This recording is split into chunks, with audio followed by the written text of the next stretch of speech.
हे केशव, आपसे यही पूछने तो मैं आपको यहां लाया हूं कि मेरा कर्तव्य क्या है, कि मेरा धर्म क्या है केशव। और स्वयं तुम क्या हो पार्थ? स्वयं तुम कौन हो? मैं द्रोण शिष्य अर्जुन हूं। क्या इसके अतिरिक्त और कुछ नहीं हो? मैं कुंती पुत्र अर्जुन हूं। और मैं क्षत्रिय हूं केशव। यदि तुम क्षत्रिय न रहे होते पार्थ, तो द्रोण शिष्य भी न होते। और हे कौन्तेय, कुंती पुत्र होने के नाते भी तो तुम क्षत्रिय ही हो। तो तुम्हारी तीनों ही पहचाने क्षत्रिय पहचाने हैं। इसलिए क्षत्रिय धर्म ही तुम्हारा धर्म है। उस धर्म का पालन करो। अधर्म के विरुद्ध अस्त्र उठाना ही क्षत्रिय धर्म है। अन्याय और अनीति के विरुद्ध अस्त्र उठाना ही क्षत्रिय धर्म है। और यदि इस निर्णायक घड़ी में तुमने सत्य के पक्ष में और असत्य के विरोध में अस्त्र नहीं उठाए पार्थ, तो तुम्हारे धर्म के साथ साथ तुम्हारी उज्जवल कीर्ति भी नष्ट हो जाएगी। और यदि ऐसा हुआ पार्थ, तो केवल तुम्हारे विरोधी ही नहीं, बल्कि संपूर्ण समाज तुम्हें कलंकित कापुरुष कहेगा और आने वाली पीढ़ियां तुम्हें कायर और पापी मानेंगी।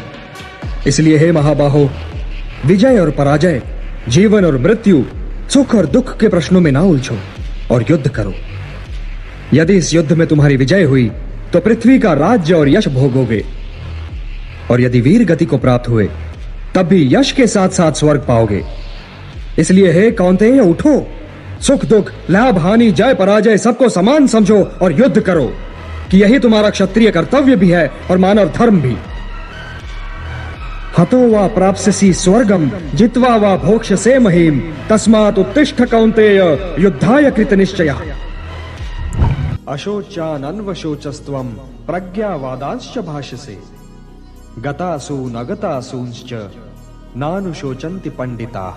हाँ पार्थ, जो चले गए वे तो चले गए, और ज्ञानी तो न जाने वालों का शोक करते हैं और न ही उनका जो नहीं गए। वे तो न विगत के लिए शोक करें और न ही अगत के लिए।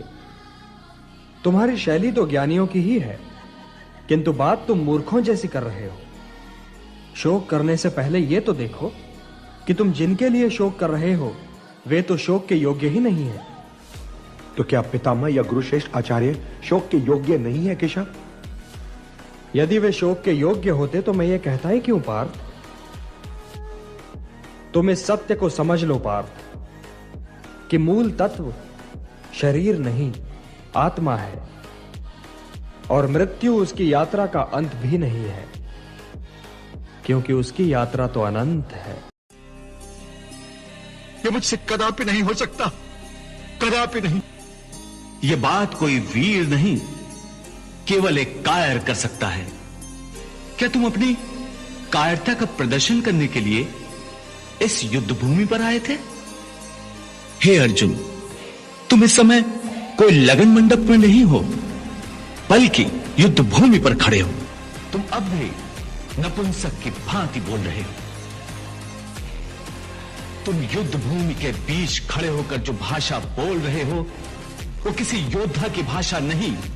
याद रखो, अपनी माता के उस वचन को निभाने की जिम्मेदारी तुम पर है। इसलिए अपने हृदय की तुच्छ दुर्बलता को त्याग कर क्षत्रियों की भांति युद्ध करो, क्योंकि क्षत्रियों का धर्म है युद्ध करना।